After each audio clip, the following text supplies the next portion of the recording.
Hola, muchas gracias a todos por estar del otro lado y agradezco especialmente a PyConar por darme la oportunidad de acercarles esta presentación. Hoy por hoy las habilidades de scripting en Python son fundamentales para analizar, procesar y transformar archivos, consumir y alimentar APIs, centralizar información, compartir esta información entre equipos y poder responder ante incidentes. Estas son skills fundamentales para aquellas personas que quieran formarse como DevSecOps. Sin dudas, cuando uno inicia un nuevo proyecto, la cantidad de tareas a automatizar puede parecer abrumadora, pero separando esto en pequeños casos de uso vamos a ver que no es tan complejo como parece. De eso voy a hablar en Python para DevSecOps.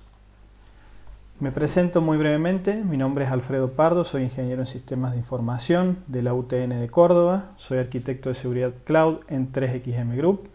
Soy además profesor de Seguridad y Auditoría Informática en la Universidad Católica de Córdoba y actualmente maestrando en Ciberdefensa en la Universidad de la Defensa Nacional.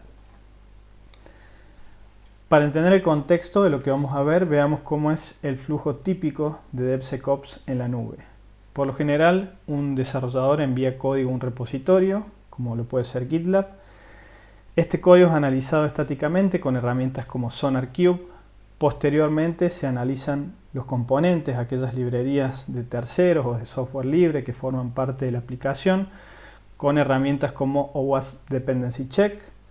Luego, si vamos a usar contenedores, es conveniente hacer un análisis estático del contenedor para ver que no tenga también vulnerabilidades con herramientas como Trivi.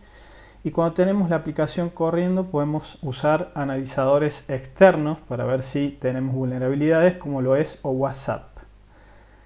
Luego, toda esta información se centraliza en una herramienta de gestión de vulnerabilidades como es Defectdojo, y una vez que estas vulnerabilidades han sido resueltas, se procede al despliegue. Por lo general, este despliegue se realiza hacia un contenedor y la tecnología más comúnmente utilizada es Docker. Estos contenedores son administrados por un orquestador como lo es Kubernetes y por lo general la carga de trabajo se ejecuta en diferentes nodos o en hosts que tienen sistemas operativos como Ubuntu. Y todo esto es soportado en una infraestructura de nube o Cloud Service Provider. ¿Cómo entra en juego Python? Sin duda hay muchos casos de uso. Vamos a analizar solamente 5. Vamos a hablar de analizar, procesar y transformar archivos, alimentar y consumir APIs, centralizar información, compartir información en equipo y desplegar infraestructura. Comencemos hablando de analizar, procesar y transformar archivos. Lo primero que hacemos con los archivos JSON es tratar de entender cómo está compuesta su estructura. Las librerías que vamos a usar son OS y JSON para cargar el contenido del archivo y prettyprint.json para ver su estructura. En este ejemplo puntualmente vemos que lo que nos interesa ver en realidad es cuáles son los componentes. Lo principal es que tenemos una lista de vulnerabilidades asociados a una imagen. Luego, con ese mismo archivo vamos a procesar datos con pandas, que nos permite sumarizar y agrupar información, y matplotlib, que nos permite graficar. En este ejemplo hacemos algunas configuraciones específicas de lo que es el gráfico, cargamos el archivo, usamos la función normalize de pandas para poder procesar toda la información de este archivo JSON, agrupamos por severidad y hacemos un conteo, que es lo que nos va a servir definitivamente para armar este gráfico. Y luego tenemos algunas configuraciones adicionales como los colores, por ejemplo, del gráfico que queremos representar. Finalmente vamos a grabar esto en un archivo con un fondo transparente, lo que nos va a permitir poder utilizarlo, por ejemplo, en un reporte HTML.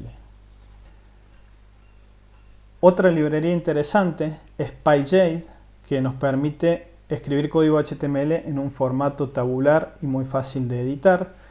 Nos permite recibir variables a través de Jinja2. Estas variables son reemplazadas y, por ejemplo, podemos iterar y escribir una tabla HTML. Este es el código específicamente que nos permite realizar esa funcionalidad. Cargamos el contenido de nuestro archivo JSON, leemos el template, lo transformamos a Jinja2 y luego enviamos estas variables con la función render, donde van a ser reemplazados estos tags que teníamos en el ejemplo anterior por estas variables. Y finalmente PyJade se encarga de transformar ese JTemplate en HTML.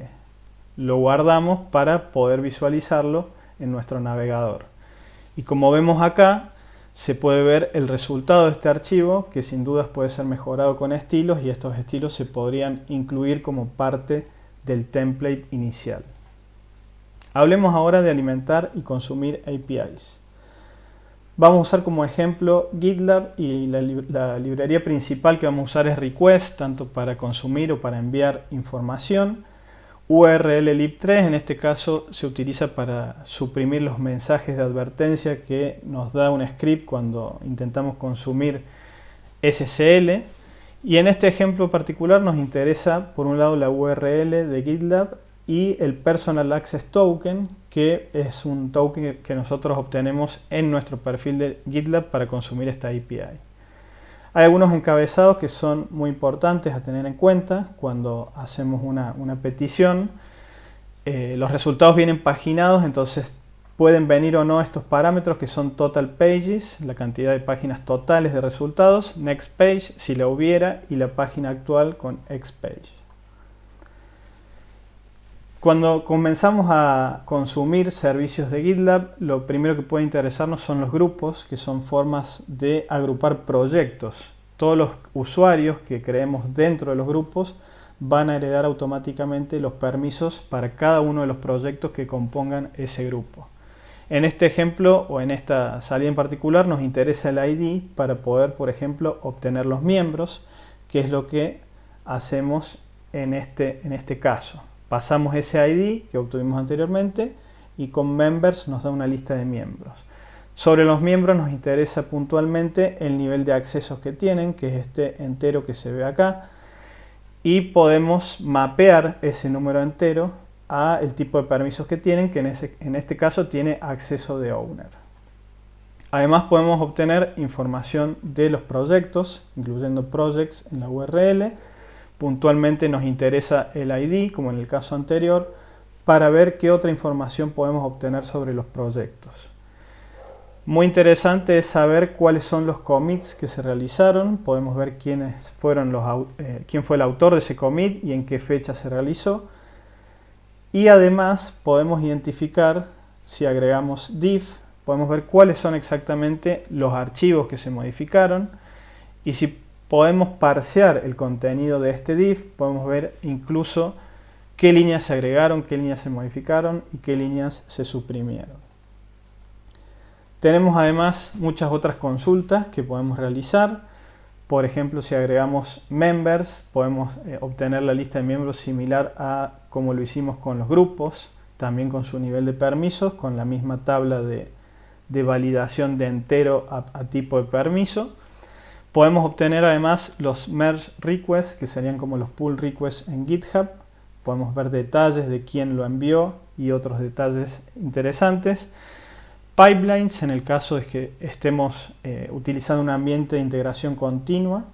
Y los jobs, que son cada uno de los pasos que se ejecutan en los pipelines, y podemos ver incluso si fueron exitosos o no.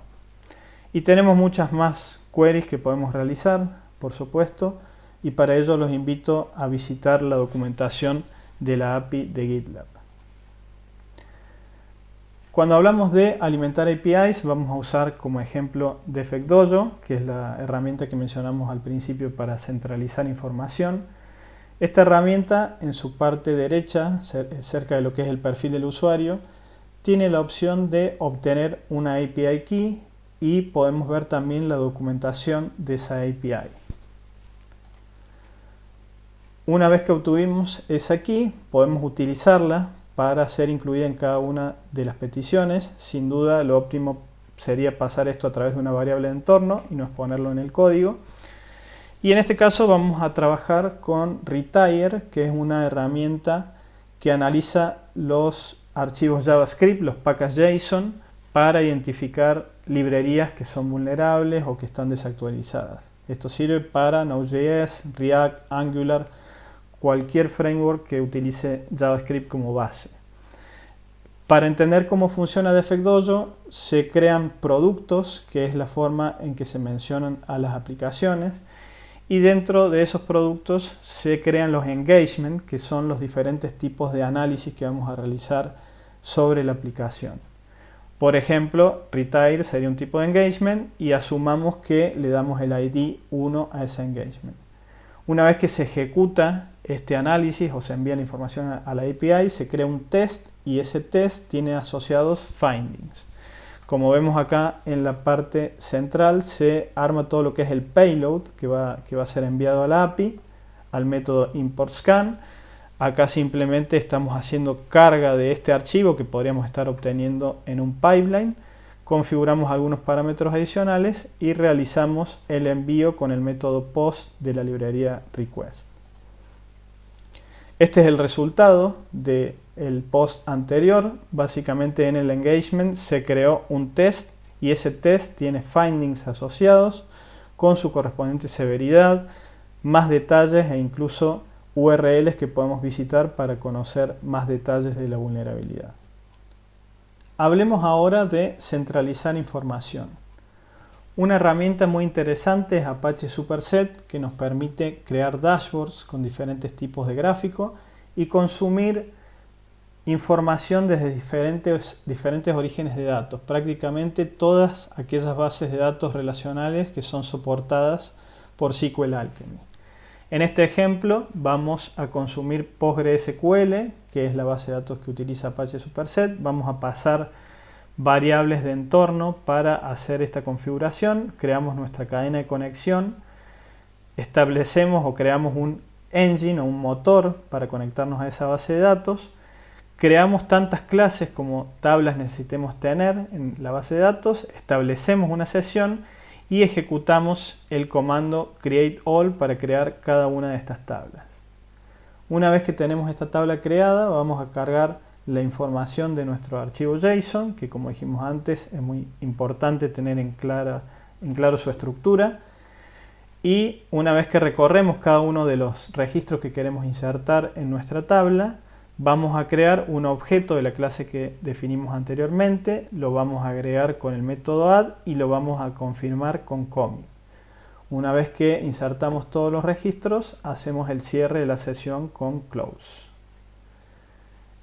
Este es el ejemplo de cómo se ve esta información en Apache Superset. En este caso es el reporte de Docker Bench. Podemos ver que tenemos un gráfico que sumariza los resultados. Podemos además crear algunos filtros obteniendo la misma información desde la base de datos y podemos ver detalles de cada uno de los registros que tenemos de esta tabla.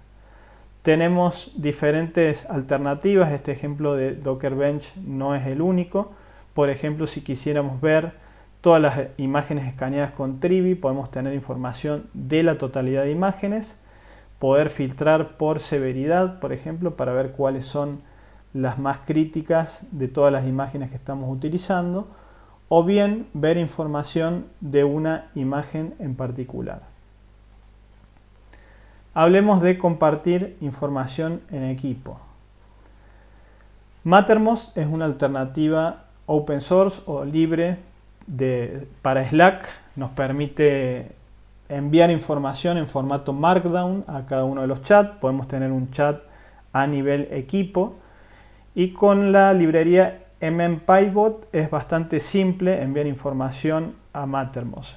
Simplemente debemos establecer la URL de conexión, crear un usuario y definir cuál es el team con el que el bot va a interactuar. Tenemos algunos plugins que vienen por defecto y podemos definir nuestros propios plugins.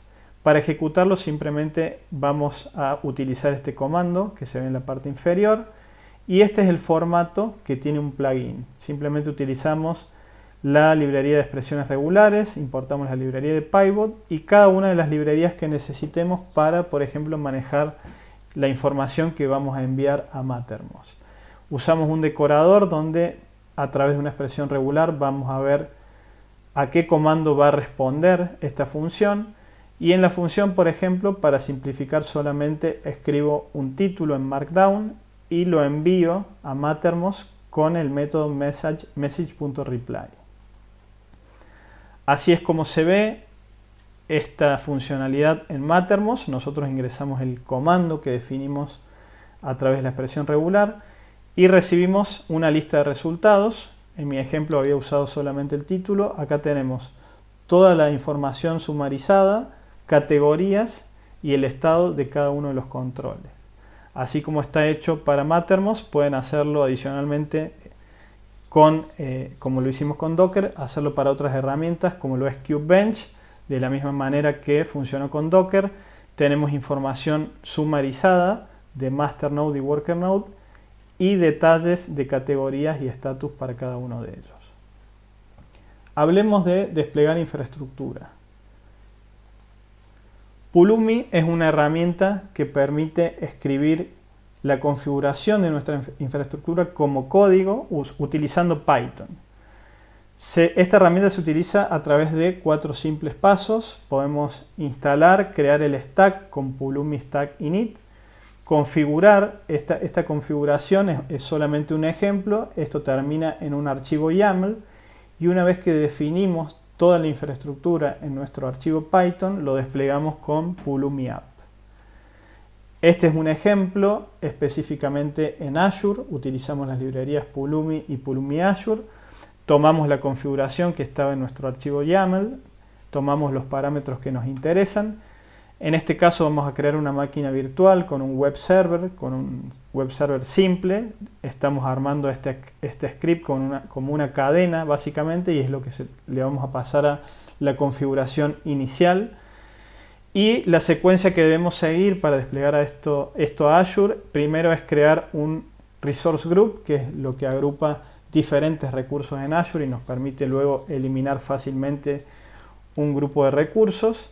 Vamos a crear una red privada virtual obviamente estableciendo un rango de direcciones IP que vamos a permitir.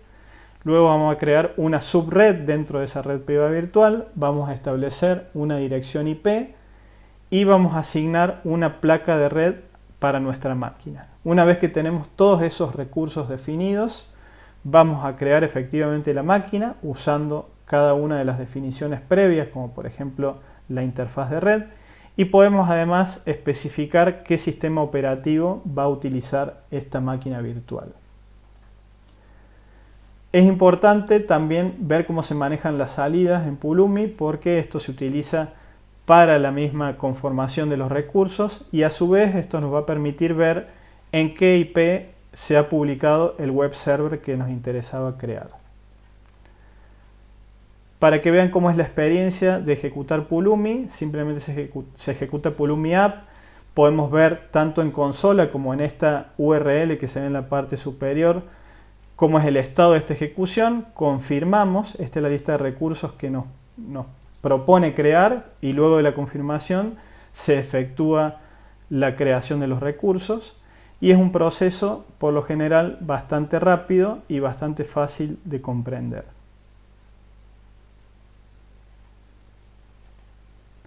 Como conclusión, las ideas clave que me interesa que se lleven de esta presentación es que con pocas librerías podemos hacer mucho. Vimos algunos casos de uso que prácticamente comparten librerías y pueden solucionar muchos problemas. Aplicar Python para DevSecOps mejora significativamente la seguridad, nos permite abarcar muchos más controles con menor esfuerzo. Existen ilimitados casos de uso, acá vimos solamente 5, pero por ejemplo pueden usar funciones serverless para responder ante incidentes o hacer notificaciones a diferentes equipos. Y es una tarea sumamente entretenida, así que anímense, diviértanse y escriban y solucionen problemas de DevSecOps con Python. Muchas gracias y quedo a disposición para cualquier consulta que tengan.